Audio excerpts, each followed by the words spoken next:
ਤੇਰੇ ਕੋਲ ਚੈਨ ਤੇ ਕਰਾਰ ਸਭ ਰੋਗਾਂ ਦਾ। ਤੇਰੇ ਕੋਲ ਚੈਨ ਤੇ ਕਰਾਰ ਸਭ ਰੋਗਾਂ ਦਾ।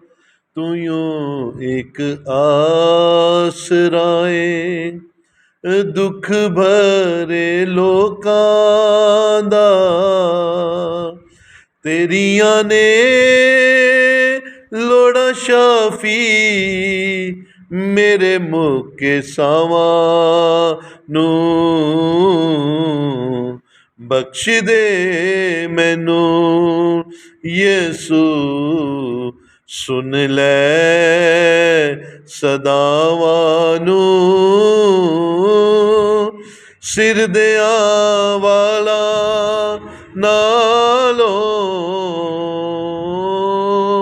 ਦੁਨੀਆਂ ਖਤਾਵਾਂ ਨੂੰ। ਬਖਸ਼ ਦੇ ਮੈਨੂੰ।